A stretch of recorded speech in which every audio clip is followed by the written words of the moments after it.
Elhamdülillahi Rabbil Alemin. Ve salatu ve selamu ala Resulina Muhammedin ve ala alihi ve sahbihi ecmain. Sevgili dostlar, Şefkat Tokatları Risalesi diye bilinen 10. lemadan 10. Şefkat Tokatı'na geldik. En son 9.'yu Büyük Hafız Zühdü'yü okuduk. Bu zat Avrus'taki nur talebelerinin başında nazırları hükmünde olduğu bir zaman sünnet-i seniyeye ittiba ve bid'alardan içtinabı meslek ittihaz eden o talebelerin şerefini, ki büyük bir onur bu, bunu kafi görmeyerek böyle ehli dünyanın nazarında bir şeref kazanmaya meyledince müthiş bir tokat yemişti. Bu zamana da bakan bir tokat demiştik bu. 10.suna şimdi başlıyorum. Hafız Ahmet rahmetullahi aleyh namında bir adamdır. Bu zat risalelerin yazmasında 2-3 sene teşvikkârane bir surette bulunuyordu. Yani elle yazarak çoğaltılıyor. O da teşvikkârane bir surette bulunuyordu ve istifade ediyordu. Sonra ehli dünya zayıf bir damarından istifade etti. O şevk zedelendi. Ehli dünyaya temas etti. Belki o cihetle ehli dünyanın zararını görmesin. Hem onlara sözünü geçirsin ve bir nevi mevki kazansın. Ve dar olan maişetine, geçim darlığı da çekiyormuş, bir sühulet, kolaylık olsun. Bu maksatla demek ki bu zat ehli dünyaya temas ediyor. Ve hizmetteki şevki kırılıyor. İşte hizmet-i Kur'aniye'ye o suretle, o yüzden gelen fütur ve zarara mukabil 2 tokat yedi. Biri dar maişetiyle beraber 5 nüfus daha ilave edildi. Perişaniyeti ehemmiyet kesbetti. İkinci tokat şeref ve haysiyet noktasında hassas ve hatta bir tek adamın tenkit ve itirazını çekemeyen o zat, bilmeyerek bazı dessas insanlar onu öyle bir surette kendilerine perde ettiler ki şerefi zir-u zeber oldu. Dessas, yani dessas, şeytan gibi aldatıcı, ehli dünyaya temas ettiği kimseler içerisinde bazı dessas insanlar onu öyle bir surette kendilerine perde ettiler ki, yani onu kullandılar, perde ettiler ki şerefi zir-u zeber oldu. Allah Allah. Şerefi darmadağın oldu, alt üst oldu. %90'ını kaybetti. Ve %90 adamı aleyhine çevirdi. %90 adamı aleyhine çevirdi. Çok ibretli. Her neyse, Allah affetsin, belki inşallah bundan intibaha gelir. Demek daha gelmemiş. Bundan uyanır, ders çıkarır, hatasını anlar. Yine kısmen vazifesine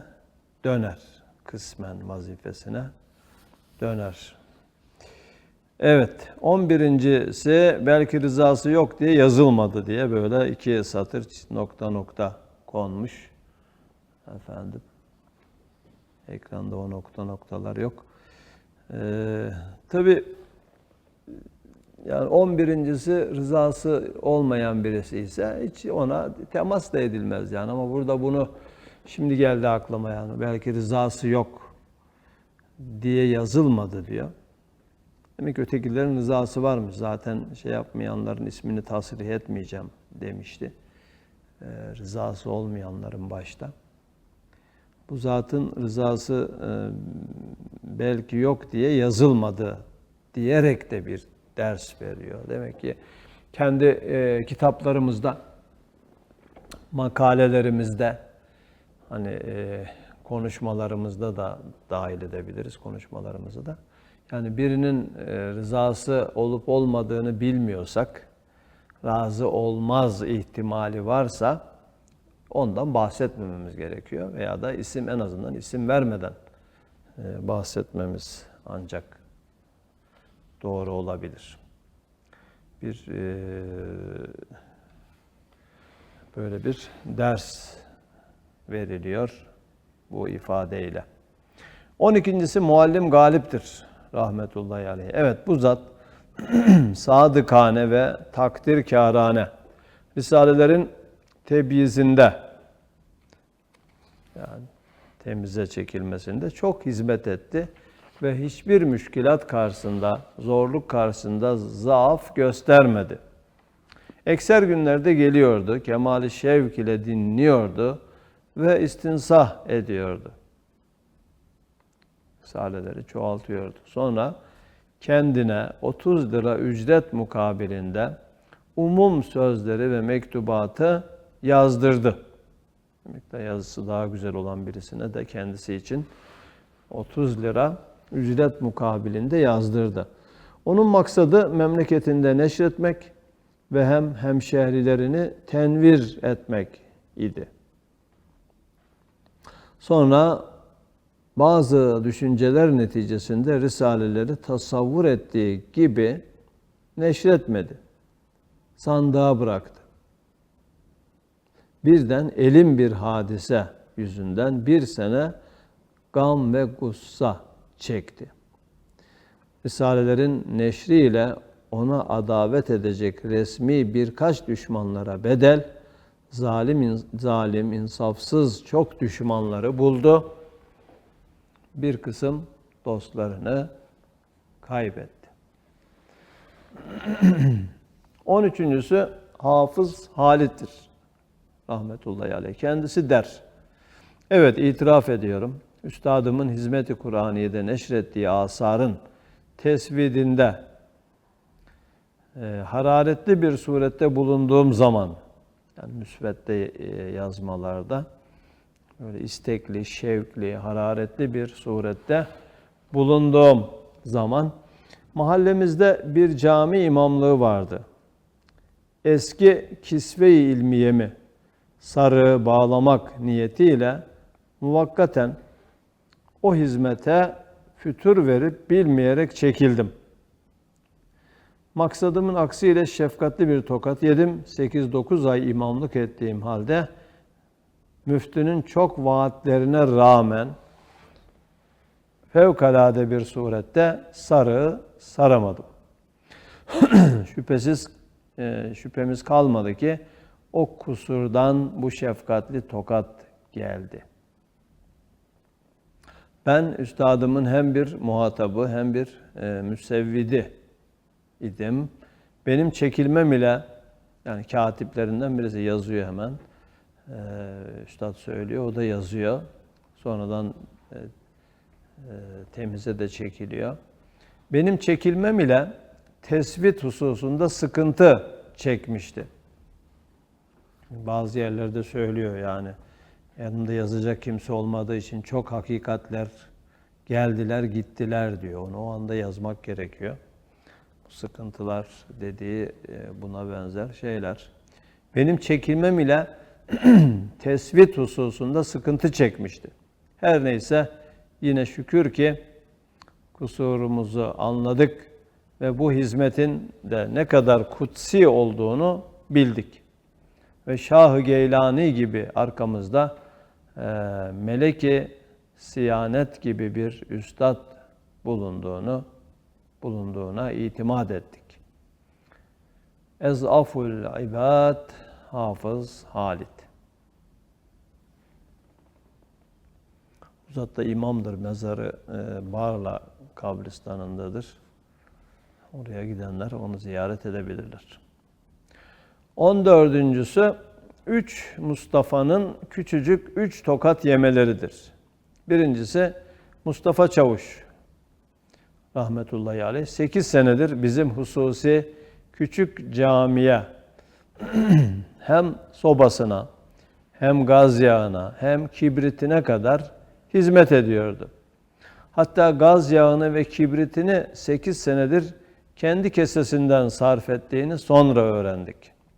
Cemaate hususan cuma gecelerinde gayet zaruri bir iş olmayınca geri kalmıyordu.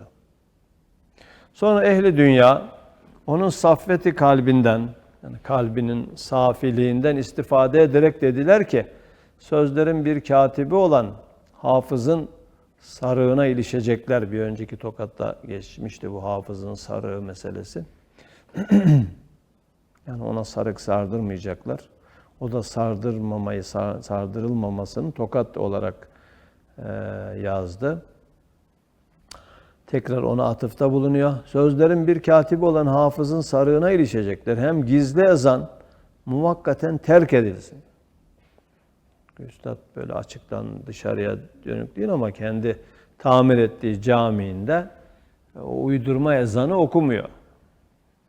Yani Türkçeleştirilmiş şeklini 1932'den 50'ye kadar devam eden 18 senelik zarfında okunduğu şekliyle okumuyor. Yani orada kendisi aslına uygun, aslı gibi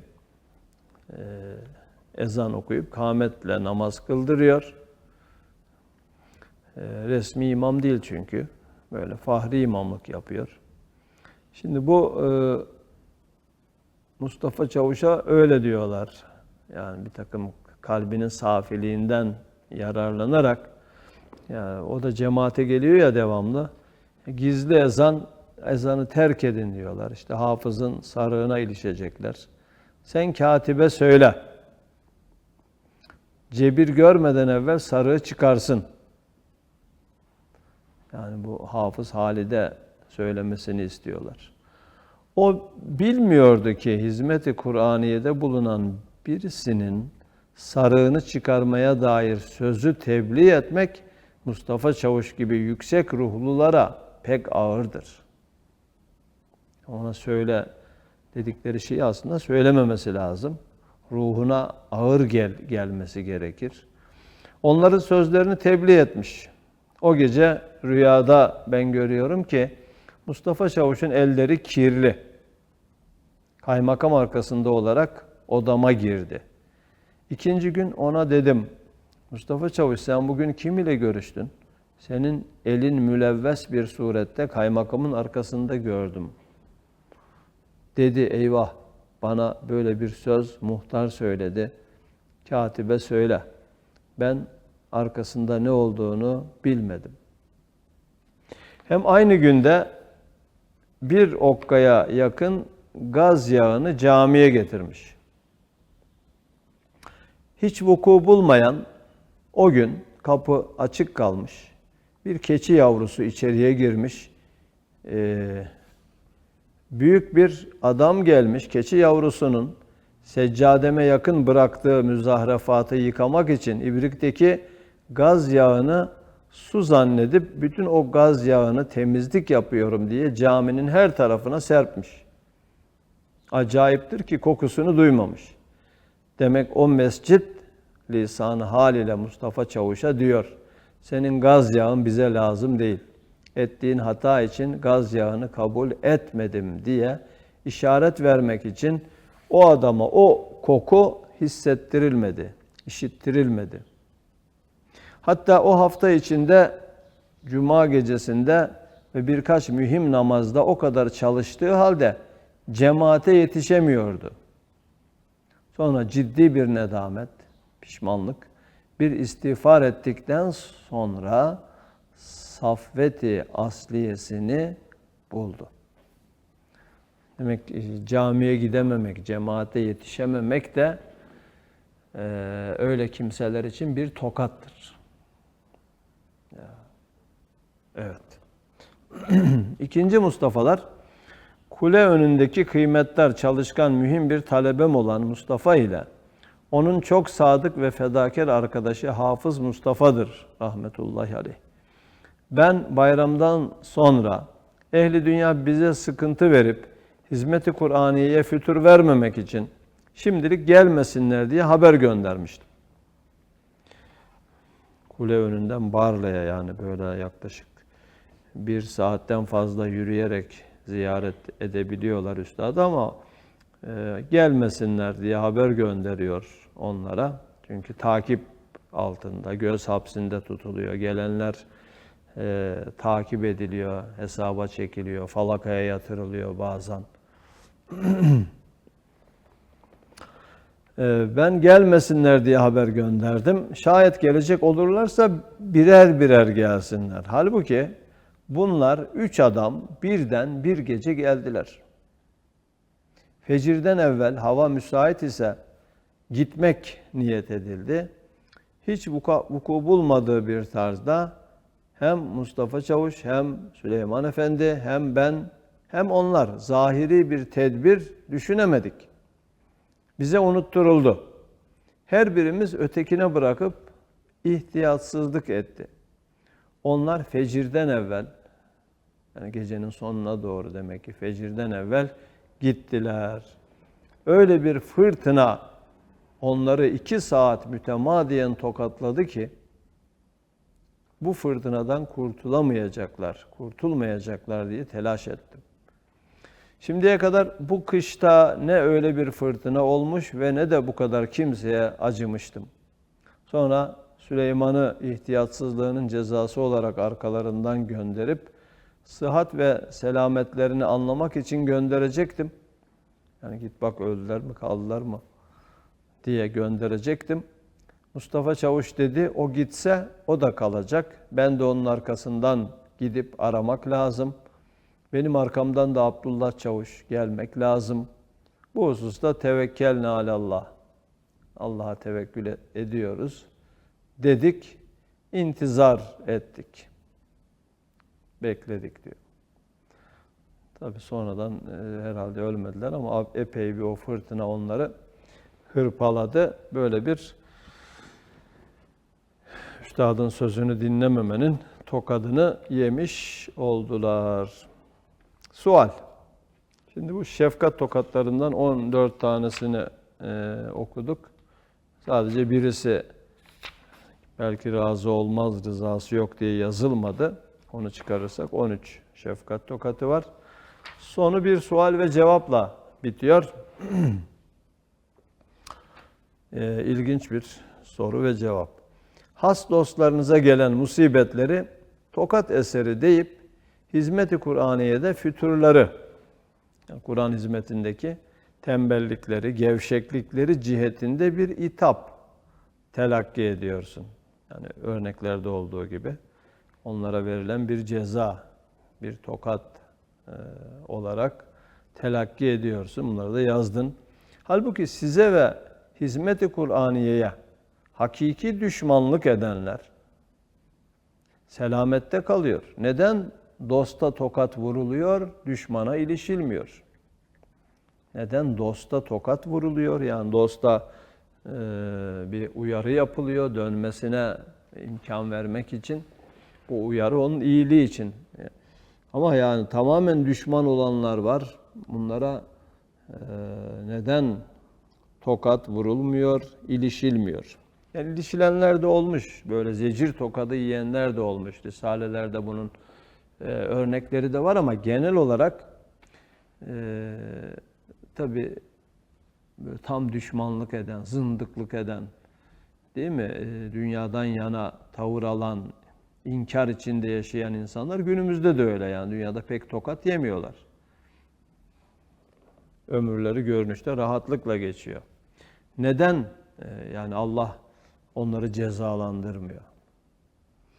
El cevap. Ez-zulmu la yedumu vel küfru yedumu. Sırrınca dostların hataları hizmetimizde bir nevi zulüm hükmüne geçtiği için çabuk çarpılıyor. Şefkatli tokat yer. Aklı varsa intibaha gelir. İntibaha gelir yani uyanır. Düşman ise hizmet-i Kur'aniye zıddiyeti, mümanaati, dalalet hesabına geçer. Yani adam sapık, dalalet yolunda bile bile Kur'an hizmetine engel oluyor. Zıt tavırlar sergiliyor. Bilerek veya bilmeyerek hizmetimize tecavüzü zındıka hesabına geçer. Küfür devam ettiği için onlar ekseriyetle çabuk tokat yemiyorlar. Küfür devam eder, zulüm devam etmez. Demek ki bu istisnaları olabilir belki ama esaslı bir kaide. Küfür devam ettiği için onlar ekseriyetle çabuk tokat yemiyorlar. Yani küfür hesabına hareket eden kimseler bu dünyada tokat yemiyorlar. Nasıl ki küçük kabahatleri işleyenlerin nahiyelerde cezaları verilir. Büyük kabahatleri de büyük mahkemelere gönderilir. Bu da güzel bir örnek. Diyelim bir mahallede kavga yaptı, yani çocuklar kavga yaptı. Birisi gelir, bir büyük onları ayırır, birer tokat vurur onlara. Ondan sonra hadi evinize gidin der. Yahut en çok işte karakola intikal eder. Karakolda hemen şey yapılır. Yani onlar ya barıştırılır ya da ufak bir ceza ile evlerine gönderilir. Uyarı yapılır. Evet. Ama büyük suçlar böyle olmaz. Mesela bir cinayet işlense bir mahallede bu iş karakolda bitmez yani. O ağır cezaya gider. Değil mi? Uzun sürer dava, uzun süre sonra neticelenir. İşte o süre içinde o kimseler tutuklu bekletilir ve ağır ceza onları yargılar. Evet. Bu kaideyi bir daha okuyorum. Nasıl ki küçük kabahatleri işleyenlerin nahiyelerde cezaları verilir, büyük kabahatleri de büyük mahkemelere gönderilir. Öyle de ehli imanın ve has dostların hükmen küçük hataları çabuk onları temizlemek için kısmen dünyada süraten verilir. Dünyada ve süraten, yani acele, çabucak verilir. Ehli dalaletin cinayetleri o kadar büyüktür ki kısacık hayatı dünyeviyeye cezaları sığışmadığından muktezai adalet olarak alemi bekadaki mahkeme-i kübraya havale edildiği için ekseriyetle burada cezaya çarpılmıyorlar. Evet, o cinayet işlemek gibi, yani hatta bütün mahlukatın hukukuna karşı işlenmiş bir cinayet, affedilmez bir cinayet olduğu için küfür, Allah'ı inkar, Allah'la her şeyin bağını koparmak, bütün varlığın Allah'a olan şehadetlerini tekzip etmek, yalanlamak gibi affedilmez bir cinayet olduğundan dünyada verilmiyor onların cezası. Büyük mahkemeye, mahkeme-i kübraya bırakılıyor. Evet. Demek ki yani insanın cezasının dünyada verilmesi de bir mükafattır. Çünkü ahirete bırakılsa ahiretin cezası, değil mi, çok daha şiddetlidir. Bir başka izahı var. İşte hadis-i şerifte dünya sicnül mümin ve cennetül kafir mezkür hakikate dahi işaret ediyor.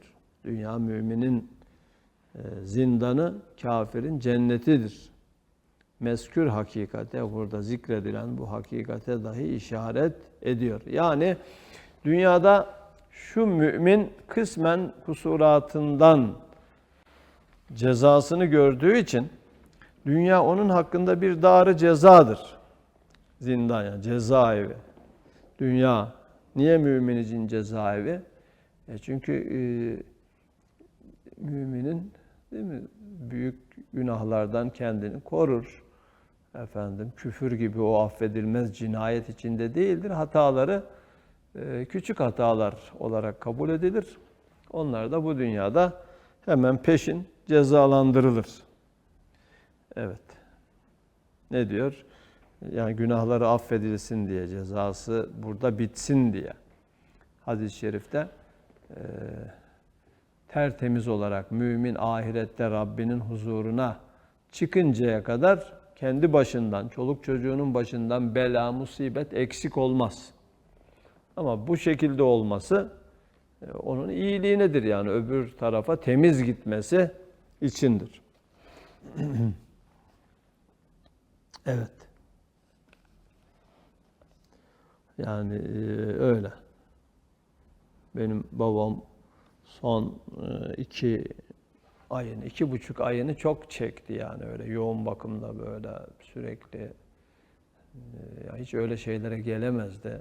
Böyle bir gece bile yani böyle sabit durmak ona çok büyük bir ceza gibi gelirdi.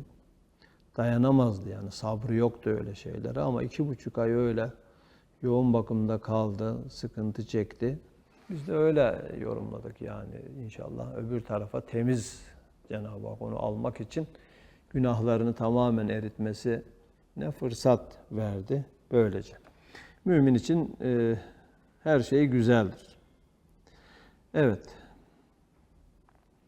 Hadis-i şerifte dünya sicnül mümin ve cennetül kafir mezkür hakikate dahi işaret ediyor. Yani dünyada şu mümin kısmen kusuratından cezasını gördüğü için dünya onun hakkında bir dar-ı cezadır. Dünya onların saadetli ahiretlerine nispeten bir zindan ve cehennemdir. İkinci bir yorumu da bu. Yani dünya mümin için zindan bir kusurlarının cezasını burada görüyor. Cezaevi, dünya, ötede cezası kalmasın diye. İkinci bir yorumu da bu dünyanın mümine zindan olması cennete göredir, ahirete göredir. Yani cennet o kadar güzel bir yer ki bu dünya bütün şaşasıyla onun yanında zindan hükmünde kalıyor. Evet, dünya onların saadetli ahiretlerine nispeten bir zindan ve cehennemdir. Ve kafirler madem cehennemden çıkmayacaklar, hasenatlarının mükafatlarını, yani onların da kendi çapında iyilikleri olabilir.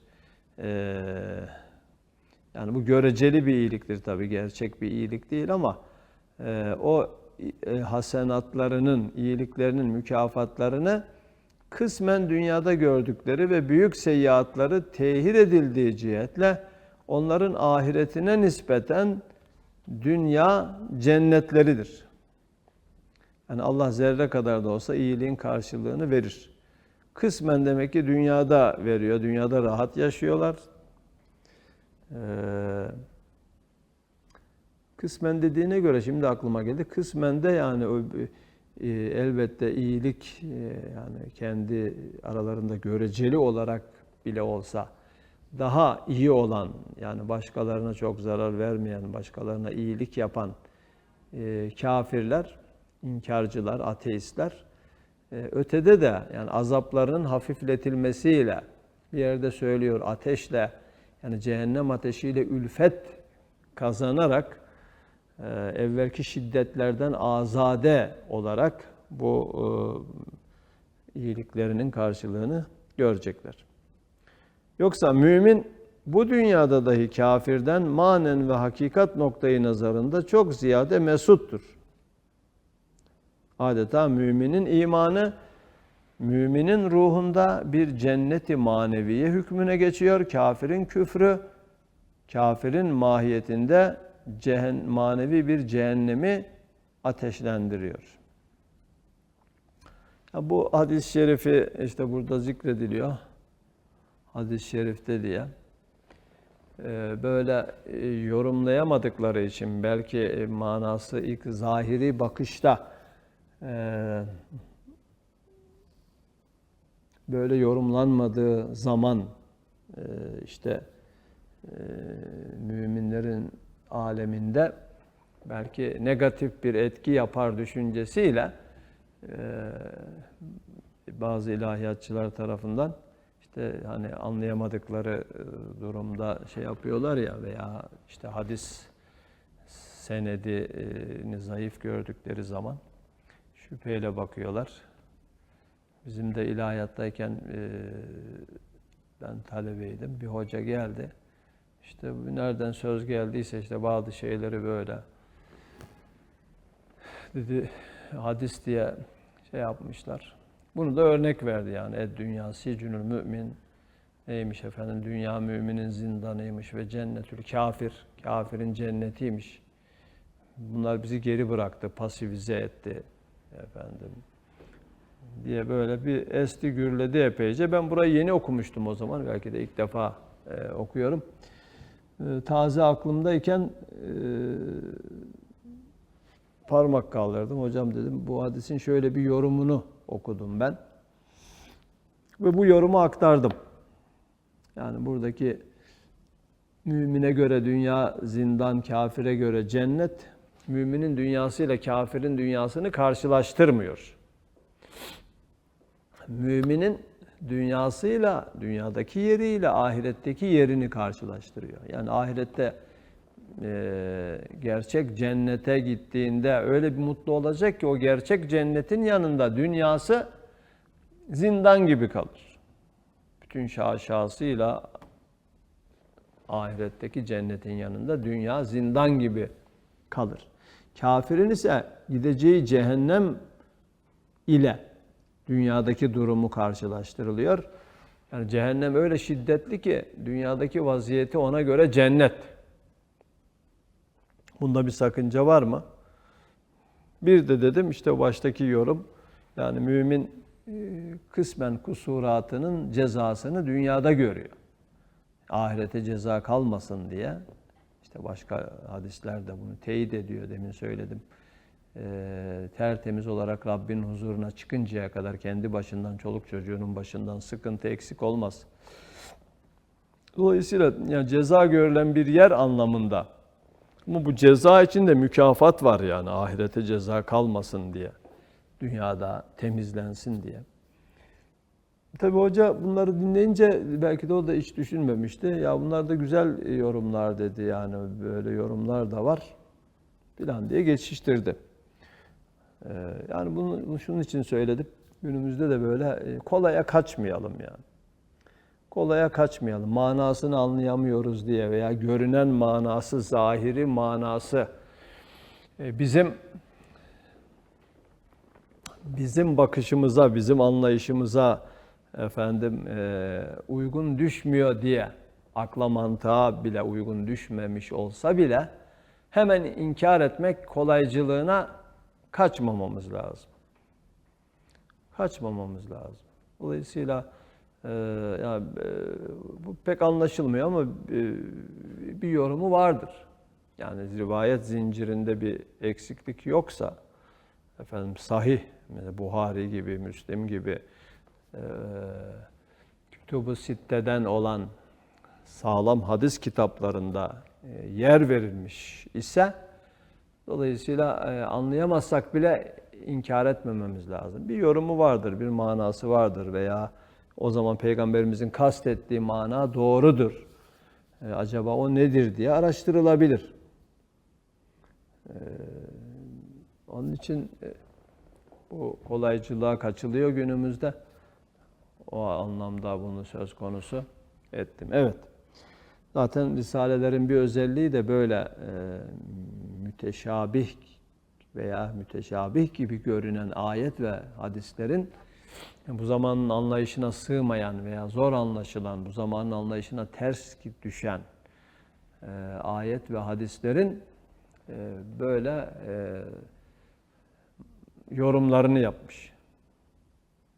İnsanların ikna olacakları şekilde, anlayacakları şekilde yorumlarını yapmış. Böyle hadisler de var, ayetler de var. Risalelerin çeşitli yerlerinde. Bu da onlardan bir tanesi. Evet, bunu da bu Şefkat Tokatları Risalesi'nin sonunda bir soru ve cevap olarak bize müellif aktarıyor. Subhaneke la ilme lena illa ma allamtena inneke entel alimul hakim. Bundan sonra 11. lemaya başlayacağız. 11. lema Mirkatüs Sünne ve Tiryaku Maradul Bid'a. Yani peygamberin yolu, sünnet yolu ve bid'a hastalıklarının ilacı başlığıyla 11. lema uzun bir lema. 5-6 ders belki bu lema üzerinde yapacağız. İnşallah yavaş yavaş hazmede de anlaya Rabbimiz anlayışımıza kuvvet versin. Samimi olarak iman ve Kur'an hakikatlerini mahsetmeyi, hazmetmeyi ve emin olacak şekilde anlamayı hepimize nasip etsin inşallah. Ve ahiru davahum enilhamdülillahi rabbil alemin. El Fatiha.